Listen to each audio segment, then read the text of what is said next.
നിയമസഭകളുടെ പ്രതിഷേധത്തിനും കേരളത്തിലെ തെരഞ്ഞെടുപ്പ് സമ്മർദ്ദത്തിനുമിടെ വിദേശ സംഭാവനാ നിയന്ത്രണ ചട്ട ഭേദഗതി ബിൽ പരിഗണിക്കുന്നത് ലോക്സഭ മാറ്റിവെച്ചു. ബിൽ പിൻവലിക്കുമെന്നാവശ്യപ്പെട്ട് സഭയ്ക്ക് അകത്തും പുറത്തും പ്രതിപക്ഷം പ്രതിഷേധമുയർത്തി. തെരഞ്ഞെടുപ്പ് ലക്ഷ്യമിട്ട് കോൺഗ്രസും CPIM-ഉം അനാവശ്യ വിവാദമുണ്ടാക്കുന്നുവെന്ന് കേന്ദ്രമന്ത്രി കിരൺ റിജിജു കുറ്റപ്പെടുത്തി. തിരഞ്ഞെടുപ്പ് പ്രചാരണത്തിനിടയിലേക്ക് തീ കോരിയിട്ട ബില്ല് ഇന്ന് ചർച്ചയ്ക്കെടുക്കില്ലെന്ന് ലോക്സഭയിൽ പാർലമെന്ററി കാര്യമന്ത്രി കിരൺ റിജിജുവാണ് അറിയിച്ചത്.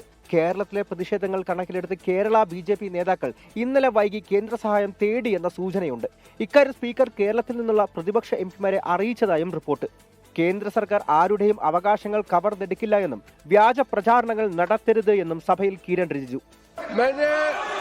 कांग्रेस के वरिष्ठ नेताओं को कल भी बताया, आज भी बताया कि आज FCRA बिल जो लिस्टेड है वो कंसिडरेशन के लिए टेकअप नहीं किया जा रहा है.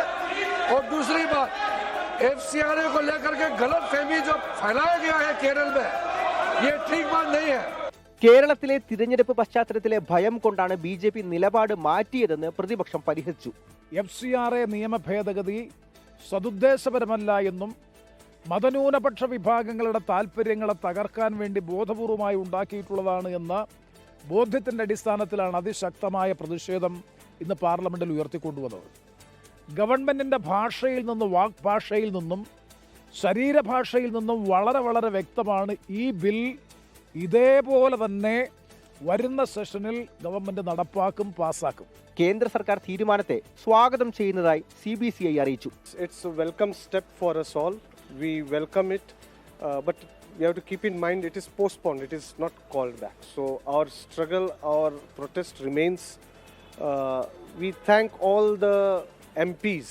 തിരഞ്ഞെടുപ്പിന് ശേഷം സഭ സമ്മേളിക്കുമ്പോൾ ബില്ല് വീണ്ടും കൊണ്ടുവരുമെന്ന ആശങ്ക നിലനിൽക്കുന്നുണ്ട്. ആസ്തി കണ്ടുകെട്ടുന്നതടക്കം ഒരു വ്യവസ്ഥയിലും പുനർചിന്തയുണ്ടാകില്ലെന്ന് വ്യക്തമാക്കുന്നതാണ് BJPയുടെ സമീപനം. കേരളത്തിലെ പ്രചാരണ ചൂടിൽ നിന്ന് ഡൽഹിയിലേക്ക് എത്തിയ MPമാർ ബില്ലിനെതിരെ കടുത്ത പ്രതിഷേധമാണ് സഭയ്ക്കകത്തും പുറത്തും നടത്തിയത്.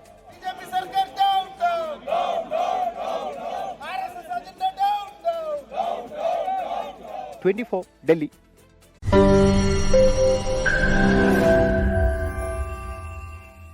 ലോകത്തെവിടെയായാലും ഏത് സമയത്തും 24 വാർത്തകളും ഓഗ്മെന്റഡ് റിയാലിറ്റി പാക്കേജുകളും എക്സ്പ്ലെയിനറുകളും വിശദമായി കാണാൻ ഞങ്ങളുടെ YouTube ചാനൽ നിങ്ങൾക്ക് സബ്സ്ക്രൈബ് ചെയ്യാം.